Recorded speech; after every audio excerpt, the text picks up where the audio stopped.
Bonjour à toutes, bonjour à tous, bienvenue à Afen Co. Afen Co, la collégiale de la FEN. On en est au numéro 362.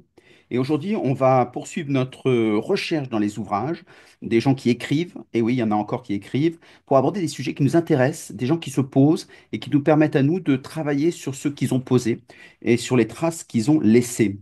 Aujourd'hui, on va aborder un sujet passionnant parce que c'est un vrai sujet en résonance, la psychologie positive au travail. Et pour ça, donc, il fallait l'auteur de cet ouvrage. Éric Mellet qu'on connaissait bien puisqu'il est président de Sol France. Et dans ces cas-là, comme son livre vient d'être réédité, enrichi bien évidemment, dans ces cas, c'est l'occasion d'aborder ce sujet et qu'est-ce que la psychologie positive peut apporter dans l'entreprise. Est-ce que finalement, c'est pas une nouvelle marotte? Est-ce que ça change profondément les choses? Est-ce que c'est utile pour le dire simplement? Et donc, on va aborder ce sujet avec Éric. Bonjour Éric. Bonjour Stéphane, ravi d'être avec toi. Éric Mellet, justement, alors pourquoi avoir écrit cet ouvrage au début? Sur la première édition. Alors au début d'abord c'est une coécriture, je tiens à le préciser Très avec bien. Béatrice Arnaud. Euh, alors moi j'ai un parcours, je vais peut-être redire, j'ai un parcours à L'Oréal pendant 29 ans, où j'ai fait plein de choses différentes, tant en France qu'à l'international, et un parcours de manager entre autres, avec différentes fonctions de direction. Et pendant toutes ces années, la psychologie, parce que quand on parle de relations à des collaborateurs ou à son boss ou à des Mhm. clients, puisque au départ j'étais commercial et pas mal œuvré dans la fonction commerciale, ben, la relation est au cœur de tout. Donc la Mhm. psychologie, finalement, on en fait sans le savoir. Et en plus, à l'origine, avant de faire une école de commerce, j'étais très attiré par la philosophie et aussi par le Ouais. sens des choses, de l'existence, et essayer de comprendre voilà, ce que je faisais là et ce que je pouvais faire pour vivre une vie qui soit épanouie. À l'époque, j'étais jeune, je savais pas exactement Mhm. Bien sûr, il ce que faut se ça voulait lancer, dire. hein. Mhm. Voilà, bon, ces questions-là, finalement, ont toujours été en filigrane de mon parcours professionnel. Et puis, j'ai quitté L'Oréal il y a 9 ans. Aujourd'hui, je suis coach, consultant. Et, euh, et j'ai découvert donc Mais qu'à la pourquoi vouloir écrire? Parce qu'à la limite, tu peux faire ta démarche personnelle, comme beaucoup de gens le font. Et dans ces cas-là, pourquoi vouloir le transmettre absolument? Ben, c'est une bonne question. Je crois que d'abord l'envie d'écrire, elle a toujours été là. Je m'étais essayé à l'écriture de billets de blog, à l'écriture de chapitres dans des différents bouquins. Et par contre, j'ai eu l'occasion de justement pouvoir écrire un premier livre sur une matière qui me semblait faire complètement du sens justement par rapport à ce que j'avais vécu en tant qu'opérationnel. Et donc, c'était l'envie de partager, l'envie de transmettre ce qui, moi, m'avait frappé. Et je crois que c'est ça, finalement, l'essence de l'écriture au départ, envie de partager. Et a priori, ça a marché puisqu'il y a une deuxième édition. Ça veut dire qu'au moins, ils ont écoulé la première. Ah oui, exactement. Non, Désolé. ça a plutôt très bien marché. C'est une bonne collection de Duno, Oui, c'est de la absolument. boîte à outils. Et donc, ouais, ouais, Pour ceux qui ne connaissent pas la boîte à outils, ce sont beaucoup de petits textes, beaucoup d'expériences. C'est vraiment un manuel. C'est pas fait par un gros ouvrage sur lequel il faut rentrer dedans. Là, on peut le picorer par plein d'endroits. c'est très pratique. Et c'est ça aussi que j'ai trouvé stimulant. C'est-à-dire que, donc, je m'étais formé à la psychologie humaniste. Et donc Carl Rogers. T'as un master? Et voilà. Et au moment où je suis parti, j'ai été faire un master de recherche en psychologie positive appliquée, justement, à Cambridge. Et, euh, et c'est ça que j'ai trouvé intéressant, c'était de voir comment, a posteriori, euh, les découvertes que je pouvais faire dans ce domaine de recherche, alors qui n'est pas la pensée positive, je tiens à le dire de suite, parce que quelquefois on confond psychologie positive et pensée Alors, positive. quelle est la différence justement pour ceux qui font l'erreur? Alors la pensée positive, c'est très bien pour développer l'optimisme, par exemple, c'est bien connu, notamment à travers la méthode Coué. Oui. Euh, mais la pensée positive, c'est complètement subjective, alors que la psychologie positive se veut être une approche scientifique. D'ailleurs, elle a été lancée en 1998 par Martin Seligman, qui prenait la présidence de l'association de psychologues aux États-Unis, et qui a au moment de sa prise de fonction, a dit qu'il était temps que la psychologie s'occupe aussi d'essayer de comprendre ce qui faisait qu'il y avait des gens qui allaient bien Oui, très bien. et de comprendre ce qui étaient les facteurs finalement d'épanouissement. Euh, un peu dans le droit fil aussi de Maslow, hein, Mm. par exemple. Pendant très longtemps, la psychologie s'est intéressée au manque, au déficit, aux faiblesses et notamment à tout ce qui est dépression. Et lui a mis la lumière sur cette recherche pour essayer de comprendre ce qui faisait qu'il y a aussi des gens qui vont bien, des institutions qui fonctionnent, des organisations qui fonctionnent. Voilà, ça. C'est un courant assez nord-américain. Il y a beaucoup d'auteurs qui écrivent dessus. Alors, nord-américain, mais aussi très européen maintenant, avec justement une différence qui est une différence aussi de l'ordre culturel, qui nous ramène peut-être à ce qu'on vit aujourd'hui d'ailleurs, avec un côté nord-américain qui serait, comment dirais-je, très positif, hein, quelquefois à la limite peut-être de ce qui peut nous apparaître comme de la caricature à nous, D'accord. et un courant européen dans lequel je me retrouve bien sûr davantage, euh, qui, euh, qui cherche à comprendre ce qui est positif, à apprécier ce qui fonctionne, tout en gardant quand même un point de vue aussi critique. Et en étant conscient que ça doit pas être juste quelque chose qui est récupéré, hein, ce qui peut être le cas Bien sûr. par moment simplement comme un nouveau gadget où on fait reposer sur la personne uniquement, ça c'est une critique je pense assez Oui. fondée, on fait reposer sur la personne uniquement le fait qu'elle doive aller bien, notamment sur le plan professionnel, Mm. sans se soucier vraiment de ses conditions de travail, notamment de l'organisation du travail qui quand même, de ce que j'observe et de ce que j'ai vécu, est souvent la première cause de la souffrance au travail. Donc ça réintroduit la responsabilité de l'entreprise. Complètement, la responsabilité. En fait, alors après, chacun, pour moi, ça réintroduit la responsabilité de l'individu, Oui. mais aussi la responsabilité de l'entreprise. C'est pas l'un sans l'autre, Mm. effectivement. Alors, mais comment est-ce qu'on fait pour un individu? D'abord, est-ce que ça s'apprend? Parce qu'on dit souvent il y a une partie programmée, alors soit génétiquement, soit socialement. Finalement, il y a des gens qui sont faits pour être tristes, des gens qui sont faits pour être heureux. Tout le monde peut s'en sortir ou c'est que pour l'élite? Non, ce qui est intéressant justement, c'est que c'est ça la recherche, hein, c'est que Mm. finalement, donc pourquoi une science? Parce que, comme toute science, on est dans une approche hypothético-déductive, Mm. c'est-à-dire qu'on observe déjà, ensuite on émet des hypothèses, ensuite on fait Test. des expériences pour valider, enfin. Donc, l'objectif, c'est de découvrir justement des protocoles et de comprendre pourquoi et comment, surtout, on peut développer, par exemple, son optimisme. Voilà. Mm. Alors, sur une échelle de 0 à 10, effectivement, comme tu le disais, il y a des gens, l'optimisme, par exemple, on l'est plus ou moins naturellement. Voilà, on est spontanément optimisme ou pas. Si ce n'est, donc, sur une Mm. échelle de 0 à 10, quelqu'un qui serait à 2 va pas passer à 8, mais peut passer à 4, à 5 Mm. en pratiquant certains exercices. Bon, alors maintenant que tu nous as fait languir, comment est-ce qu'on fait pour être optimiste? Alors, Optimiste, c'est pas forcément heureux. ça contribue. D'accord. Optimiste, non, c'est pas forcément heureux, mais en fait, c'est quand même une tournure d'esprit qui contribue au bonheur, en tout cas à l'épanouissement, ça c'est sûr. C'est ce que nous disent justement les recherches. Euh, Comment on fait? Alors, Ben, par oui. exemple, si je prends un exemple précis, Martin Seligman, justement, qui a beaucoup étudié le sujet, a développé ce qu'on appelle le style explicatif. C'est-à-dire que finalement, il s'est rendu compte que, alors de façon très simple, hein, parce qu'on a tous cette petite voix qui nous parle, bah, des gens ont tendance à se raconter des histoires plutôt négatives, surtout quand, par exemple, ils échouent, alors que d'autres vont se raconter une autre histoire. C'est-à-dire que, par exemple, quelqu'un va se dire que la responsabilité, c'est lui qui la porte complètement, alors que quelqu'un avec un style explicatif plus positif va être davantage sur l'idée que cet événement dépend finalement de phénomènes extérieurs. Mm. Quelqu'un qui est dans un style explicatif négatif va plutôt avoir tendance à systématiser ses échecs, alors que quelqu'un dans un style explicatif positif va avoir tendance à le réduire à un moment donné. Voilà, c'est pas parce que j'ai échoué aujourd'hui que je vais échouer tout le temps.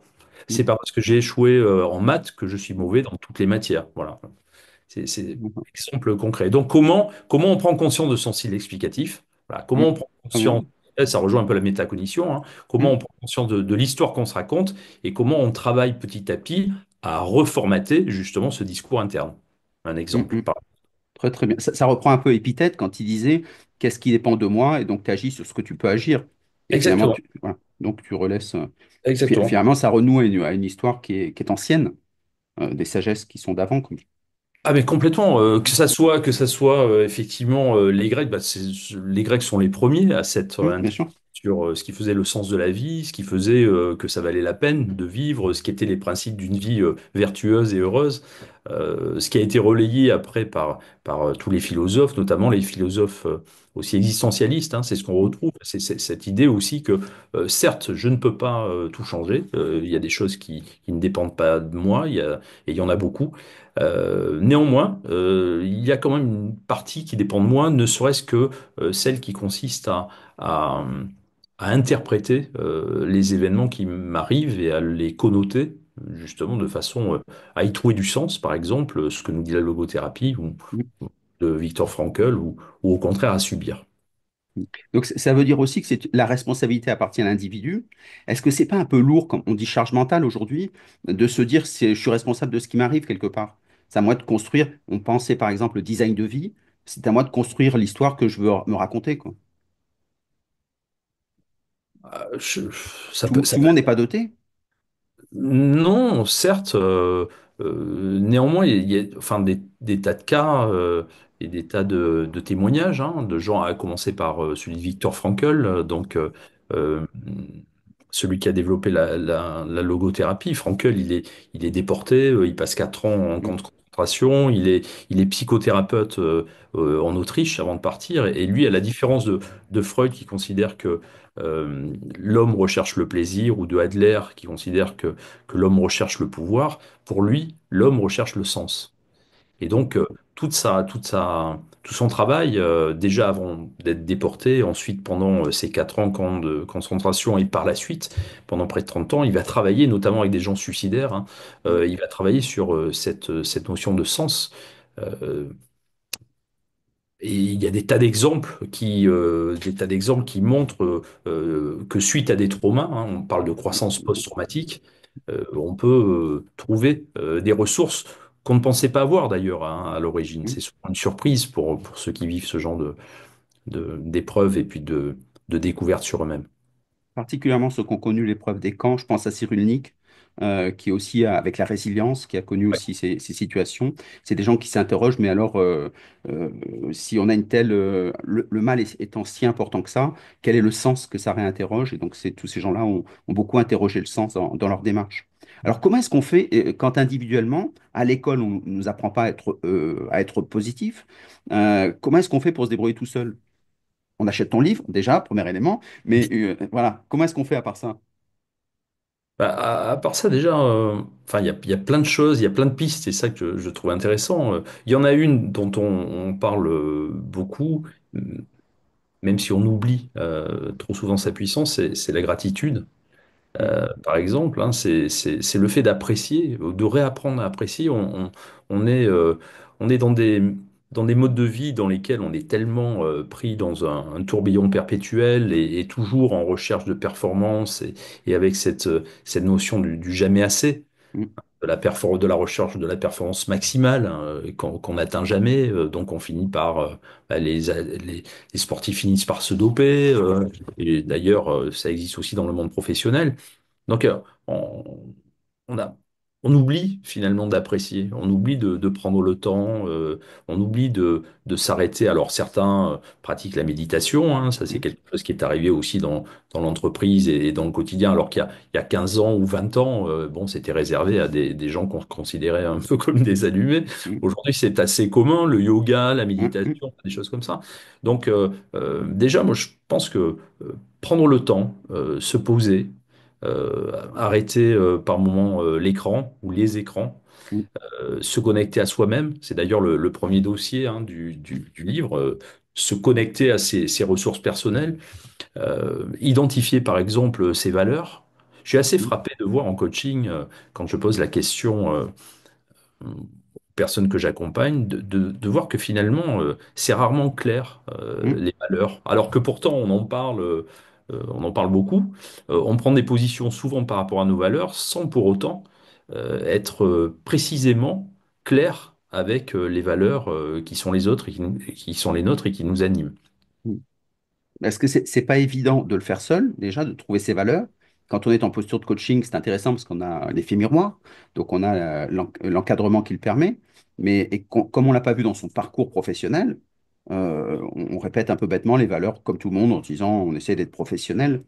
Mais dans ce que tu disais aussi, il y a quelque chose qui m'interpelle, c'est est-ce que toute cette logique d'être positif, c'est pas aussi, on est dans un monde qui court, qui est en disruption, enfin, on court tout le temps. Donc, est-ce que pour être heureux, on est obligé de sortir de cette course? Alors que finalement, pour que ça marche, il faut être dedans, quoi. Est-ce que c'est pas un peu aussi le problème? C'est pour ça que les gens se disent, c'est pas mal, mais c'est à la marge, parce que le cœur du métier, c'est qu'on doit faire du chiffre d'affaires, on doit réaliser sa performance. Bah, je crois que c'est ça le sujet. Ouais, exactement. Mm, mm, C'est ça le sujet. Le grand sujet, c'est celui-là. C'est jusqu'où j'accepte de m'oublier pour répondre à une injonction, quelle qu'elle soit. Euh, et j'ai bien sûr pas la réponse, hein. Je suis moi-même dans mm, cette recherche. Je l'ai été bien sûr dans ma vie d'avant. J'ai même placé bien sûr des gens aussi dans cette posture quand mm. j'étais manager. Donc je crois que c'est un long travail et c'est une recherche perpétuelle d'un équilibre. Et souvent j'aime bien cette phrase, quoi. Les déséquilibres sont des équilibres. Mm, Donc, cette idée qu'il n'y a pas une réponse toute faite, voilà, et on n'achète pas ça sur étagère, et c'est pas seulement en lisant un bouquin, mm. c'est effectivement en pratiquant des exercices, en faisant des erreurs, en se remettant en question, en communiquant avec d'autres, en Ouais, ouais. créant un environnement autour de soi qui soit un environnement porteur, un environnement qui encourage justement à essayer, que ça soit dans une équipe sur le plan professionnel ou plus largement au niveau d'une organisation. Est-ce que c'est une démarche vraiment personnelle ou est-ce que c'est une démarche qui doit être collective? Je prends un exemple. Si on a des épreuves, c'est pas gênant, c'est la vie. Dans ces cas-là, se battre ensemble pour réaliser un objectif, un challenge, etc., bah, c'est très stimulant. Ça me permet de me découvrir moi-même. Et finalement, ce qui me manque, c'est peut-être les autres qui m'encouragent dans ma démarche. Absolument. C'est pour ça que d'ailleurs un dossier dont le livre euh, porte le titre de Construire des relations positives au travail, effectivement, c'est les deux, en général. C'est-à-dire Mm, à la fois un travail individuel et un travail collectif. Ce qui est intéressant, c'est d'être attentif à soi-même, d'être en connexion avec ses ressources, ce dont on parlait tout à l'heure, hein, connaître ses valeurs, par exemple. Enfin, si je reprends les valeurs, important d'identifier ces valeurs. Alors pour ça, tu as un exercice hein, dans le bouquin mm. qui est très simple à faire, que tu fais tout seul et qui te permet d'identifier parmi une liste de valeurs avec un certain processus à suivre, d'identifier finalement tes 5 valeurs essentielles et ensuite de voir en quoi ces valeurs, tu les exerces ou non dans le cadre professionnel. Et donc, bien sûr, dans le cas d'une équipe, souvent, on rencontre des conflits qui sont liés justement à des valeurs qui sont différentes d'une personne à une autre. Alors, ça résout pas tous les conflits, mais en tout cas, comprendre qu'à un moment donné, la valeur de loyauté pour l'un s'exprime d'une certaine façon et que pour un autre, elle va s'exprimer d'une autre façon, ça résout pas tout, mais en tout cas, ça permet d'avoir des débats qu'on n'aurait pas si on n'avait pas identifié consciemment ces valeurs qui nous amènent sinon de façon inconsciente à rentrer en conflit très facilement. Donc, pour revenir à ta question, la dimension individuelle et la dimension collective. Très, très bien. Donc, alors, une dernière question pour rester général, puis après, on va rentrer encore plus dans le détail. On parlait des jeunes. Est-ce que tu dis que les jeunes sont plus sensibles à la psychologie positive ou moins que les générations Z par rapport à les anciens? Ah, c'est une très bonne question à laquelle je n'ai jamais pensé. Non, je ne sais pas s'il y a. Je sais pas s'il y a une différence Parce que générale. souvent on dit par exemple que les jeunes sont très sur la saillance, sur les écrans, etc. Donc ils passent leur vie sur les écrans, donc ce qui veut dire qu'ils sont tout le temps occupés mentalement. Donc si on dit qu'il faut se retrouver en tranquillité personnelle, dans ces cas-là, bah, le jeune est moins à même Ah oui, dans d'être. ce Ouais. domaine-là. Oui, dans ce domaine-là. Alors, Et pourtant, ils en appellent beaucoup à l'idée de sens. oui, c'est ça, hein, c'est le paradoxe. Je sais pas, parce que j'ai l'impression aussi qu'on a tendance à faire des grandes généralités sur les jeunes, les baby boomers, enfin ainsi de suite. Ouais, la nature est bien plus complexe que ça, hein. J'ai l'impression que peut-être que comme les générations précédentes, par exemple, par rapport à la publicité, finalement, on finit par développer des anticorps. Ouais. C'est-à-dire que par rapport à la première génération qui subit quelque chose, ben, qui est complètement dedans, les générations qui suivent trouvent petit à petit une meilleure façon de gérer la chose. Et je pense que chez les plus jeunes, peut-être que effectivement, de notre point de vue, ils passent beaucoup de temps sur les écrans, ce qui est vrai, semble-t-il. Euh, c'est prouvé, je le vois chez moi, hein, avec Un euh, test maison. ouais, test maison. Mais en même temps, je me dis que moi aussi, je suis Bah, plus âgé, bien sûr. je passe beaucoup de temps et je vois des gens de mon âge autour de moi qui sont complètement sur leurs écrans. Donc, je crois que là aussi, c'est à chacun de trouver sa mesure. Et que les jeunes, peut-être, seront plus tôt, plus vite, en euh, plus en conscience de ça, parce que je pense qu'ils en vivent, enfin ils vivent aussi quand même. Quand on discute un peu, ils sont conscients. Je trouve pour ceux avec lesquels j'ai discuté, ils Mm, sont conscients qu'il y a un truc mm. qui va pas. Bon, alors ils sont pas encore obligatoirement toujours capables de de s'en séparer. Et puis il y a effectivement cet effet générationnel, appartenance au groupe. Mais je trouve qu'ils sont assez conscients quand je donne des cours à des étudiants et que je leur propose de de laisser les téléphones et avec une règle qui est que si je le fais avec des adultes hein, d'ailleurs hein, en formation que si on utilise son téléphone on chante une chanson bah, souvent ça marche bien et puis les gens se sentent libérés y compris les jeunes de poser le téléphone pendant une heure ou deux. Sinon, c'est karaoké, donc très bien, très Sinon, bonne c'est démarche. karaoké. Ouais, ouais, ouais. Ça calme, hein, c'est Ah une oui, super. forcément. Ouais, surtout si c'est moi qui chante, ça calmerait beaucoup, donc ça c'est clair. Donc, alors justement, comment est-ce qu'on arrive à créer dans une entreprise ces routines qui permettent d'avoir une psychologie positive de tous, où chacun se dise finalement, l'entreprise, on crée des routines, on crée des façons de faire. Donc finalement, qu'est-ce qu'il faudrait faire pour que tout le monde soit dans cette démarche? Alors, je sais pas si l'objectif, c'est que tout le monde soit dans cette démarche, parce que là, ça devient une forme de totalitarisme, et, et ça me dérange beaucoup par rapport à l'idée que je me fais de la psychologie positive au travail, justement. Euh, non, je crois que finalement, je suis frappé par le fait que très souvent, on va chercher des choses très compliquées, alors qu'on oublie que euh, c'est c'est c'est souvent le plus simple qui marche le mieux. Donc, bah, créer un environnement positif, déjà, faire en sorte que les gens, quand ils arrivent sur leur lieu de travail, soient plutôt accueillis de façon à ce que ils ressentent de la reconnaissance, ils ressentent de l'appréciation, ils ressentent de la valeur euh, et de la reconnaissance de la valeur de ce qu'ils amènent dans leur travail. Concrètement, comment tu fais pour former le manager pour qu'il ait cette attitude? Bah, déjà, le manager, c'est lui-même un individu. Donc, Oui, certain, ouais. ouais, pour le moment, hein, ça évoluera. Exactement. Mais pour le moment, c'est encore un être humain. Donc, bah, déjà, avant de le faire travailler sur ses collaborateurs, je le fais travailler sur lui-même, ou je les fais travailler sur eux-mêmes. Donc, c'est intéressant de justement commencer par les managers et de les amener à faire cette démarche, par exemple, bah, je parlais des valeurs, mais l'un des piliers de la psychologie positive, c'est le concept des forces, voilà, force de caractère. D'accord. Donc, voir l'autre à travers ses forces, et pas seulement à travers ses faiblesses et à travers ses manques, hein, ce qui est quand même comme ça qu'on grandit et qu'on non seulement qu'on grandit avec nos parents, la plupart du temps, animés des meilleures intentions, mais qui ont tendance à pointer ce qui manque ou ce qu'il faudrait mieux faire. Et puis, ce qu'on vit complètement dans le cursus scolaire, Ah oui, c'est-à-dire c'est complètement.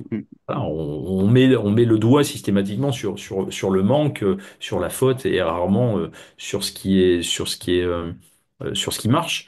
Donc déjà, ce qui demande un recablage hein, quand même, parce que notre cerveau, il est aussi à la base câblé pour voir pour voir la menace, hein, pour voir le manque et pour l'anticiper. Donc déjà prendre conscience de cette tendance que l'on a et commencer à regarder bah, le verre à moitié plein plutôt que le verre à moitié vide, c'est-à-dire apprécier ce qui marche, apprécier ce qui fonctionne chez l'autre en tant qu'individu, dans le collectif et puis plus globalement dans l'organisation. Mm. Donc, ça veut dire à ne voir que le positif. Ça me faisait penser, comme tu parlais de l'école, au fait de dire maintenant on ne note plus les élèves parce que ça peut être stigmatisant. Sauf que finalement, les gens ne sont plus étalonnés. Donc, ils savent plus aussi comment se frotter aux gens. Comme disait Montaigne, on se lime les cerveaux. Et finalement, tout le monde est gentil, tout le monde est bon, c'est l'école des fans. Ouais, alors c'est ça ce qui, c'est, comment dire, j'ai une critique qui est faite à la psychologie positive et que je partage totalement, c'est-à-dire qu'on n'est pas dans le monde de oui-oui non plus. C'est clair, ça. Ce que nous dit la recherche en la matière, hein, alors ce qui est intéressant, c'est qu'en plus la, le domaine de la psychologie positive, qui est donc assez récent puisque ça date de 98, est aussi porté par les neurosciences Mm, et ce qu'on est capable d'observer du fonctionnement d'un cerveau lorsqu'il vit certaines émotions, ce qu'on ne pouvait pas faire, serait-ce il y a 30 ans ou 40 ans. Donc, ce qu'on observe par exemple, c'est que ben, un cerveau fonctionne mieux lorsqu'il est dans un environnement sécurisant, tout simplement. mm, Et là encore, hein, la recherche, c'est ça qui m'a aussi fasciné, c'est que souvent, c'est ce que nos grands-mères nous disaient. Enfin, exactement. non, c'est le bon sens, Mm, hein, mm, d'accord, ou le bon sens populaire, c'est-à-dire on dit que la colère donne des œillères.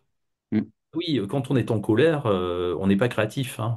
Quand mm, on est en colère, notre esprit est complètement focus sur la source de la colère. Quand on est triste, on n'est pas vraiment créatif non plus, la plupart du temps. Donc ça veut dire que il y a tout un domaine de recherche sur les émotions. On comprenait pas, pendant longtemps, on voyait pas l'intérêt des émotions positives. Ça, c'est c'est mm, dingue. mm, Mais on voyait bien à quoi servait justement la colère, hein, à se mm, défendre. Bon, on voyait bien à quoi servait la tristesse, à quoi servait le dégoût, bah, à pas mourir empoisonné. Mais on voyait pas mm, les émotions positives. Et dans les six émotions primaires, la seule qui est totalement positive, c'est la joie. Voilà. mm, Les autres sont plutôt à connotation désagréable, pour pas dire négative.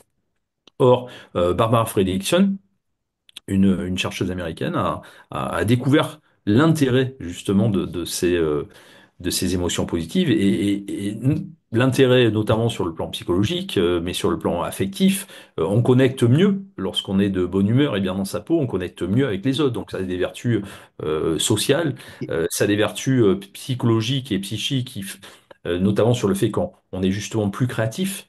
mm, Et plus à même donc de résoudre des problèmes et aujourd'hui il y a quand mm, même mm, beaucoup de choses à résoudre donc, et on a besoin de créativité, on a besoin de créativité individuelle et collective. On parle d'intelligence collective. Donc, comment on crée un climat de sécurité psychologique, qui est un autre concept développé par une chercheuse qui s'appelle Amy Edmondson, et comment on crée cet environnement dans lequel ben, nos cerveaux, pour le dire simplement, fonctionnent mieux et donc sont plus à même de travailler à collaborer, à coopérer, ce dont on a besoin aujourd'hui dans un environnement bah, incertain, anxiogène. mm. Et donc, et en plus performant, parce qu'on augmente les mêmes performances de chaque individu, de concentration, etc. Donc ça, donc il vaut mieux être positif, c'est mieux que d'être négatif. Donc ça, effectivement, c'est le bon sens, mais c'est intéressant de voir comment est-ce qu'on peut le mettre en œuvre. Donc si un responsable de formation se dit, j'aime bien l'idée, ça me plaît bien, je vois que derrière, il y a des matériaux, c'est pas, c'est quelqu'un qui s'accroche à de la science, ce qui rassure aussi, C'est important, la démarche scientifique, ça rassure les entreprises qui veulent pas aller vers des caractères sectaires, qui fait très très peur dans les formations. Dans ces cas, ils ont raison. Dans ces cas-là, comment est-ce qu'ils peuvent faire? Est-ce qu'il faut faire des conférences, une école du positif? Alors, je vais juste revenir sur une chose que tu as dit qui me paraît importante hein, pour être bien clair là-dessus, c'est que il s'agit pas d'être positif pour être positif. Ça, j'y crois pas du tout. Il s'agit de choisir délibérément, de voir d'abord ce qui fonctionne chez l'autre, ou dans l'équipe, ou dans l'organisation. Donc de choisir délibérément ça, parce que une fois qu'on approche les choses sous cet angle, c'est ce que nous disent les recherches, on est mieux à même de traiter des problèmes. Voilà. Si on commence par le problème, selon l'adage, ce sur quoi on se concentre grandit. Ben, si je commence par le problème et que je me concentre sur le problème, je fais grandir le problème. Je ne vois plus que le problème à l'échelle individuelle et à l'échelle collective. Mm. Donc, il ne s'agit pas de nier les problèmes, il ne s'agit pas de faire comme si ça n'existait pas, mais il s'agit simplement de se mettre dans des prédispositions qui sont plutôt positives, entre guillemets, de façon à ce que derrière, on puisse justement aborder les problèmes sous un angle différent. Parce que dans un meilleur état individuel et collectif pour communiquer de façon plus constructive que si on est d'emblée dans l'affrontement et dans le conflit. Donc moi, ce que j'aime beaucoup dans ta démarche, c'est que on est dans une société de la défiance. Les gens n'ont pas confiance en eux, n'ont pas confiance dans leur structure, et donc il faut reconstruire la confiance. Et donc, et dans ces cas-là, c'est un outil très intéressant pour le faire. Concrètement, comment est-ce qu'on s'y prend? On crée une école, on parlait des managers, on démarre par les managers, par des cycles de conférences, l'université interne. Si moi, en tant que responsable de formation, j'ai un petit budget, j'aimerais bien démarrer, comment je fais? Oui, bah alors écoute, commencer par des conférences et des conférences qui soient en même temps des occasions de mettre en pratique. Parce que ce qui est sympa dans la psychologie positive, c'est qu'il y a, il y a, il y a- il y a plein de choses qu'on peut faire de façon très simple aussi. Ça ne demande pas une ingénierie dingue. Donc moi, Du style? bah, un exercice où tout de suite de relation, par exemple. euh, en binôme, commencer une session par se raconter la meilleure chose qui nous est arrivée dans la semaine précédente, ou le mois précédent. Bah, voilà. Bah, Voilà. en demandant à j'aime bien commencer mes conférences justement comme ça, en demandant à une assemblée avec des gens qui se connaissent pas, Mm, mm. l'un vers l'autre et de se dire la meilleure chose qui leur est arrivée dans la semaine ou le mois précédent, bah, déclenche tout de suite des rires, une autre énergie dans la salle, simplement parce que on ramène au présent des, euh, des émotions qui étaient des émotions agréables du passé. Et donc le fait de les ramener au présent nous remet, alors je ne vais pas rentrer dans la chimie globale du cerveau et autres, mais en fait on ramène des hormones dans notre cerveau qui nous font revivre d'une certaine façon l'état dans lequel nous étions au moment de cette bonne chose qui nous est arrivée. Donc, Donc, ah, donc là, on est dans la tête, donc on a compris et pratiqué un peu, ouais. mais en conférence. Donc après, comment est-ce qu'on rentre dans le quotidien des métiers? Après, ça dépend effectivement de chaque situation et du temps que l'on a. Mais par exemple, euh, je, je parlais des valeurs, parce que j'ai fait cet exercice la semaine dernière avec un groupe. Bon, ben voilà, on prend 45 minutes pour travailler sur l'identification de nos valeurs individuelles, chacun dans son coin, et puis ensuite on échange à deux. Et puis sur justement la, la façon dont on intègre ces valeurs dans notre quotidien professionnel, et puis ensuite on échange de façon plus globale, et puis on finit par définir ce que peuvent être nos valeurs en tant que collectif, par exemple, Mm, et qui sont pas toujours les grandes valeurs affichées au niveau de l'entreprise, hein, qui la plupart du temps ont été décidées en petit comité, au niveau du comité de direction, avec des consultants et qui derrière redescendre en plus fine sur l'ensemble des collaborateurs. L'un n'empêche pas l'autre. On peut avoir mm, des valeurs d'entreprise, hein, c'est bien sûr, mais je pense que c'est intéressant de définir aussi les valeurs qu'on peut avoir au sein d'une équipe mm. plus spécifique. Voilà un exemple, mais il y en a plein. Et Il y c'est a très... un Je t'en juste, prie. pardon, mais juste un autre. Là, je te parle aussi de protocoles qui ont été validés. C'est-à-dire, on mesure l'impact de ces Mm, protocoles sur le, sur la santé mentale, entre autres, et le bien-être des gens à travers des déclaratifs par la suite, hein, puisque c'est la seule façon de savoir si ça marche ou pas. mm, C'est à partir de l'expérience qu'en font les gens et de ce qu'ils en déclarent a posteriori. Mais par exemple, un exercice qui est sympa à faire aussi, c'est de demander à une dizaine de personnes, à travers un petit questionnaire, ce qu'elles apprécient chez nous. Et non mm, seulement ce qu'elles apprécient, mais pourquoi elles l'apprécient et à quel moment elles l'ont observé.